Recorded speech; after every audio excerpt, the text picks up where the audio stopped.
back to episode 9. We are kicking this one off, finally back in the studio, our little makeshift studio at least. I hear that they've got a big one in the works for us because people are so enamored by the podcast that we said... Who is they?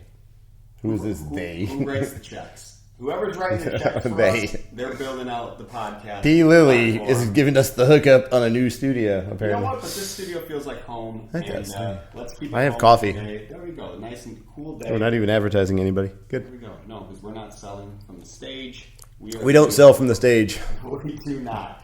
Speaking of Why are we here? Speaking of selling from the stage. So, we got to recap in episode 8 a little bit of what we saw at the CO2 Summit in Chicago, put on by Gasworld. It was awesome. And we really kind of focused on conversations that we had with the attendees, with the delegates. But today, we kind of want to run through and summarize Jeff's presentation. I did see Jeff's presentation stated as bold, as he made some predictions.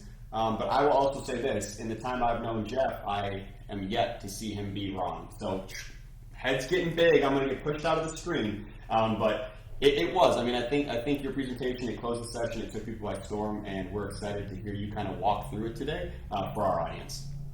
I'm wrong a lot. Wow. I just say a lot of things, so sooner or later I have to be right.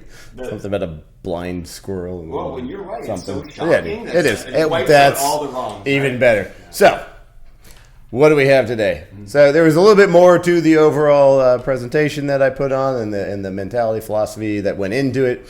A lot about innovator's dilemma and the future, but this is all about the future. So as Luke noted, it was the closing part of the session for our TACT. So I didn't want to just kind of rehash what everybody else has already talked about all day long, whether it's 45Q, whether it's biogas, whether it's this technology, that technology, shortages. So I thought I'd make some predictions. So I had 4 predictions that we went to and presented there. We're going to kind of just cover them today for this audience here. Famously coined as Jeff's 4 predictions. Jeff's 4. Look here. If I don't, Can we I get point. I don't know. I don't know if I'm actually pointing at anything that above Jeff's head. Somewhere in there. His 4 predictions. There's a so prediction. Now we're putting it on Lily to be able to edit Yeah, it. Lily here, right here. Anyway, so prediction number 1. Of the disruption of commercial supply of CO2 for the future. Prediction number 1, where you get your CO2 from today will not be where you get your CO2 from tomorrow. And by tomorrow, I mean like 3 to 5 years from now. Prediction number 2, who you get your CO2 from today will not be who you get your CO2 from tomorrow. Interesting. Number 3, what you pay for CO2 today will not be what you pay for CO2 tomorrow.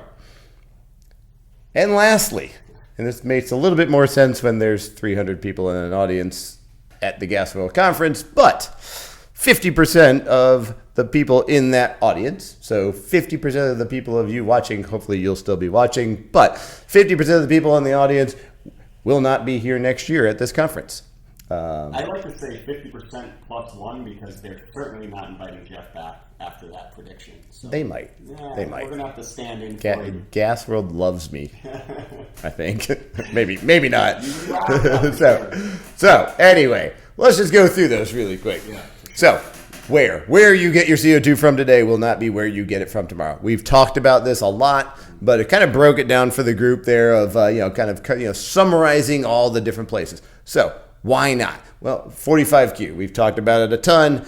It's viable. It made alternative sources viable. It made sequestration viable, which makes everything else viable. So at $85 a ton for sequestration, if you can sequester, you're most likely going to. So those sources of CO2, the wheres, they're going to diminish greatly. At $50 a ton, people talked about it and it seemed interesting, but nobody was doing it. At $85 a ton, we have heard of multiple projects that were kind of mothballed a year or 2 years ago have come back online. So OCI, Iowa Fertilizer, multiple others. People are starting to release the purse strings and spend money on this for real now, and not just talking about it. The domes, we've talked about this as well, but the domes, the Denbury has 3 domes themselves, or three wells that they are now sequestering into. You don't think they see the writing on the wall of the future of their business. You cannot get paid to take it out of the ground, or take it out of the ground for free, but get paid to put it into the ground. Sooner or later, right? It's not viable. Again, as always, nothing against Denbury or nothing against the domes. They've been a viable source for a very, very long time for this country. But you have to believe sooner or later we will not be taking the CO2 out of the ground. So that, again, the where, that's got to go away. Blue, it's on the way. What does blue mean? Well, if you're involved in hydrogen in any way, shape, or form, you know that there's a whole litany of colors of hydrogen, the most important one being green, the second most important one being blue. What does that mean? So blue means when you produce hydrogen, you must capture all the CO2 that's generated when you produce that hydrogen and sequester it. So you cannot release CO2 into the air while you're producing hydrogen. Green means you are using renewable energy sources like wind or solar, and you capture any of the CO2 that is produced during the process. So basically it's zero emission. That's green. Blue hydrogen. Right now we have basically all brown hydrogen, which means we burn coal, we run electrolysis on these systems, or SMRs, and we produce hydrogen. I equate it very much to like your electric vehicle, right? Your vehicle is green because water vapor coming out of the tailpipe. You forgot to think about where did that power come from, right? That is not green unless it came from wind or solar, or you capture all the CO2 off that power plant, which we currently do not. So, because of that, what if does CO2 go green? Does power generation, do we need that to be blue in the future? If that's the case, we're going to see way more sequestration. But again, the hydrogen, the ammonia is already blue. So because of ammonia, they're, let me rephrase that. They're not already blue. They're going blue. Technologies are going to drive it to be more blue. There's a big push on that. That is going to reduce the overall supply of CO2 in this market. The pipelines, we've talked about pipelines. Siri's talking to me now. Thanks, Siri. Siri he's big into the pipelines. Stop roughing. Yeah, it's like pipelines. They're coming on board again with the 45Q, $85 a ton. In order to sequester, we have to have a place to sequester, which we do. We've got domes, but you can't just carry it in a bucket and dump it in there. We need pipes, and so there's several companies that are building these pipelines out.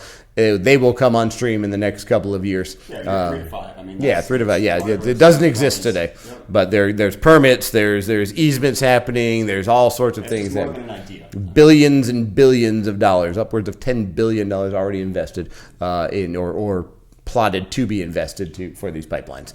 And then the last one's the stigma. And what does that mean? Well, we talked about, my CO2 goes into my food and it goes into my beverages. I don't want it coming from biogas, from landfills, from cow manure. When we don't have other sources of CO2, you're, I think, going to stop carrying as much. And for the most part, does anybody really know where your CO2 comes from? Right. Do we know where our power comes from? Asked that question? Yeah, I have no earthly clue. It's so close to home for us, but for your end user that knows nothing about CO2, do I have my can of Coke or do I not? Absolutely. And at the end of the day, CO2 is CO2 is CO2 at beverage grade, at food grade. There is a standard that is set forth. The chemical makeup is what's important, not where it ultimately started from. It's where it is at the end when you get it. So all of those things put together, it's the where. It's going to dramatically change the current sources that we have today. So where and who? We've talked about this a lot already, but so 45Q, green, blue, alternatives. What are some of those alternatives? Where else will we get it? And the reason it's a where and a who is because the where, coming off of biogas, coming off of a landfill or things like that, instead of having a 1,000 ton per day plant, you got a landfill, you might get 30 tons per day. Right? So you got landfills, you got agricultural waste, you've got wastewater sludge, you've got other sources of CO2. But hydrogen generation on small scale, because hydrogen generation on the big scale, you get a 50-ton hydrogen plant that produces a tremendous amount of CO2, more than we could possibly need in any regional market. But the reason that is it's going to change the distribution model some. 30 tons per day doesn't help anybody aggregate 30 tons per day from multiple sources. Now it does. Are the current gas distributors, are they going to modify their behavior and do that? I don't know. So that's why the who comes in. The where and the who's geared up to do that? Are we going to be more local and regional with our CO2 than we are today? Are you going to have national distributors of CO2, or is it going to be very, very regional? That's what we'll have to get fleshed out a little bit. Natural gas boilers, we're already doing this here, starting up, and we're going to do more of it. You're going to see more of it here in this country.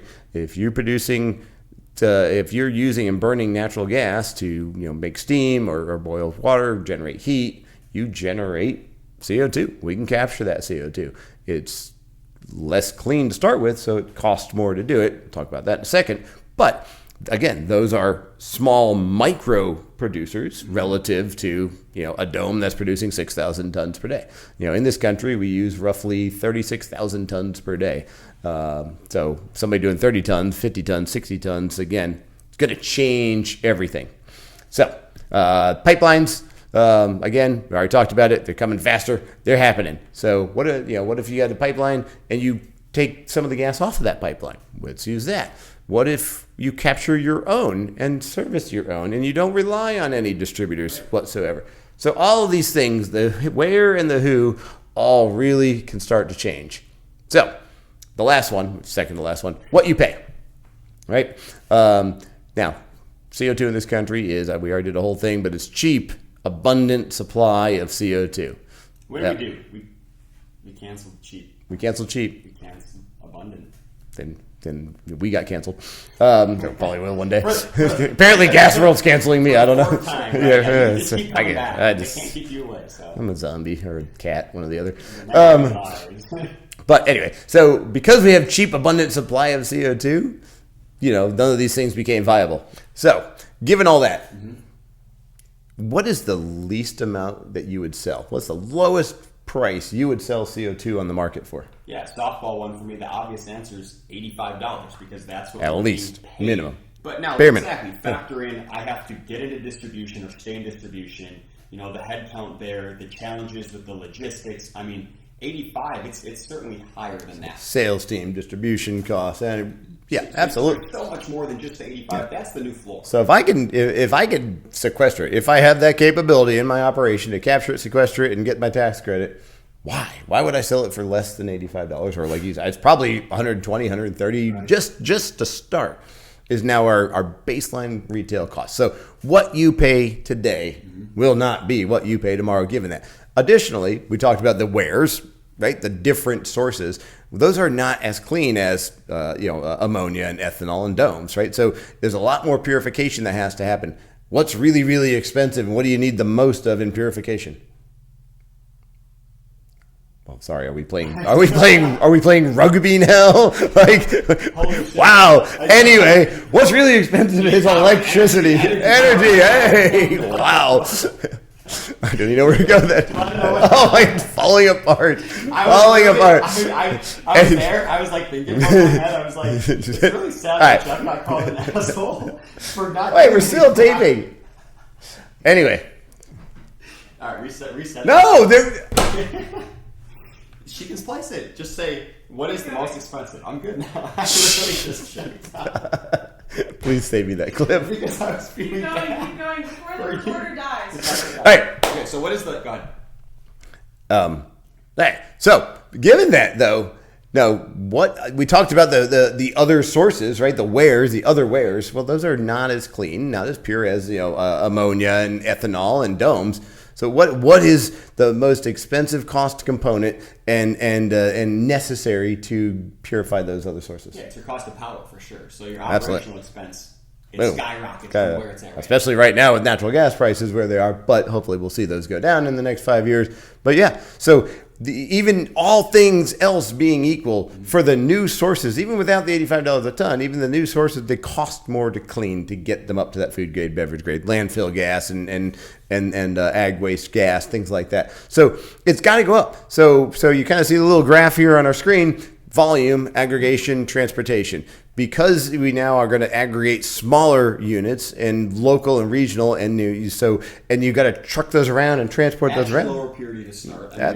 Absolutely. All those things, you have to believe that the cost and price of CO2 is going to increase over time. So those are the three main predictions, and the fourth one was 50% of the people aren't going to be here next year. And Why? Why is that? Right. Because Why? it's a pain point today, right? We have some of the producers of CO2, especially here in the Southeast, where we are offline for the next, 10 weeks. When they come back online, when CO2 is abundant again, because as we said, the infrastructure is not there for sequestration yet. I say December. By December. This problem goes away in the short term. What does that do for all of you? Yeah. It gives you time to be proactive, so you can forget about this, right? We can walk away and stick your head in the sand. Fixed, and it's been cyclical like this in the past. Absolutely. But we believe the next time it hits, it's going to hurt. Yeah, it's for real. Yeah. The shovels need to be in the ground now, so we're ready 2 years from now. It's going to happen, and the ones that are proactive are the ones that won't be paying $200 a ton because you've identified alternative sources, you've identified partnerships, you've identified capturing for yourself, all sorts of things that obviously we can help with, and that's what we do and think about all day long is how do we ensure that the who, where, why, and what don't impact our business because CO2 is a very critical ingredient and critical component to all of your businesses, and it's something we'll always need.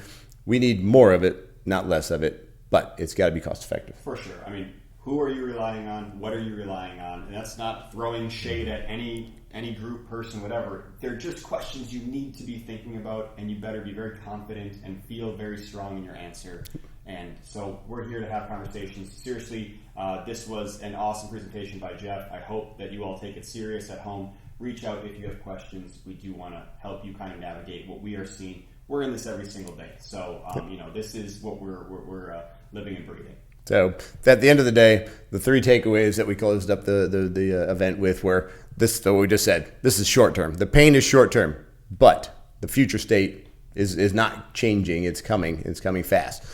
So because of that, change the way you think about CO2. You're going to pay different. You're going to get it from somewhere different, and it's going to come from somewhere different. And so, the who, the where, and the how much, those will change. The ultimate question is, will you? Absolutely. End scene. That's awesome. Thank you all. We'll see you soon.